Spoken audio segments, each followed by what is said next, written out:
तुम्ही सर्व पहिले शिवसैनिक म्हटल्यानंतर सुरुवात काय करू बोलायला? वसंतराव, तुम्ही आणि तुमच्या सहकारी म्हणून शिवसेनेत म्हणजे आपल्या स्वगृही परतलेल्या सर्व शिवसैनिक बांधवांना आणि भगिनी, जसं संजय राऊत म्हणाले तसं आम्ही सगळेजण बघत होतो की आता लोकसभेच्या निवडणुकीच्या आधी वसंतराव करतायत नाही, काय करायचं हा ज्याचा त्याचा वैयक्तिक प्रश्न असतो. आणि एका गोष्टीचं मला नक्कीच मी म्हणेन समाधान आहे की तुम्ही पहिले शिवसैनिक होतात. मधल्या काळामध्ये मी असं अगदी काही लगेच म्हणणार नाही की तुम्ही दिशा चुकला होता, पण शिवसेनेच्या बाहेर सुद्धा पक्षात काय वागणूक मिळते, काय सन्मान मिळतो का याचा अनुभव घेतला. आणि तो अनुभव घेऊन तुम्ही आता अधिक परिपक्व होऊन स्वगृही परतलेला आहात. त्याच्यामुळे आज तुमचं महत्व आणि तुमचं काम आणि तुमची जबाबदारी फार मोठी आहे.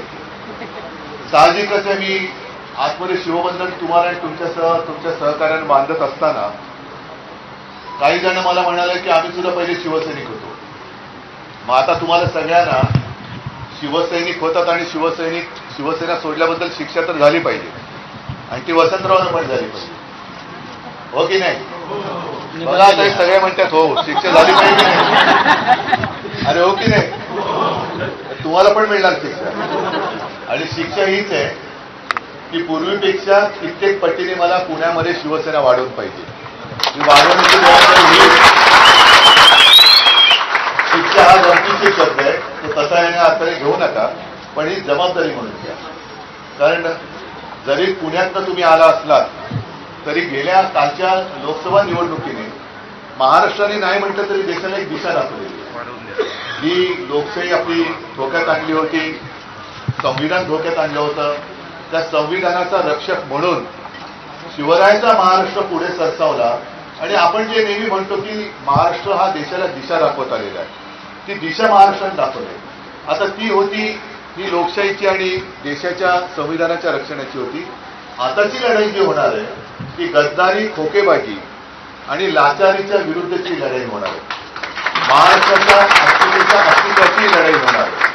आणि पुणे म्हटल्यानंतर पुणे क्रांतिकारक, विचारवंत हे सगळ्यांचं विद्येचं माहेरघर आहे. त्याच्यामुळे पुणे हे उद्याच्या सत्ता बदलाचं केंद्र असलं पाहिजे. आणि पहिला सत्ता बदलाचा जो काही पाया आहे किंवा खडक वाचल्यात आणणं म्हटल्यानंतर खडक आहे, तो पुण्यातून सुरुवात झाली पाहिजे त्याची. आणि लवकरात लवकर, कारण मी सुद्धा बरेच दिवसात पुण्यात आलेलो आहे, मध्ये लोकसभेच्या निमित्ताने आलो होतो, तुमच्याच इथे आलो होतो, खडक वाचला. पण आता येईल तो माझ्या शिवसैनिकांचा मेळावा गेले, शिवसैनिकांचा. त्यावेळेला शहरातली संपूर्ण आपले कार्यकर्ते सगळे शिवसैनिक हे एकत्र बोलवा. सगळ्यांसमोर मला यायचंच आहे, सगळ्यांच्या भेटीला यायचंच आहे. पण तूर्त वसंतराव, तुम्हाला आणि तुमच्या सगळ्या सहकार्यांना शिवसेनेत पुन्हा सामावून घेताना मला नक्कीच आनंद होतोय. आणि तुमच्या माध्यमातून शिवसेना ही आणखी कित्येक पावलं पुण्यामध्ये पुढे जाईल. आणि तो जो एक काळ होता पुण्यातनं, एका काळी आपले शिवसेनेचे 5 आमदार होते, 5 आमदार होते आपले शिवसेनेचे. तो काळ पुन्हा आणायचा मला. पुन्हा पूर्णपणे शिवसेना आणि भगवामय करायचं आहे. आणि तो भगवा तुम्ही सगळे मिळून तिकडे फडकाल ही खात्री बाळगतो. शुभेच्छा देतो. जय हिंद, जय महाराष्ट्र.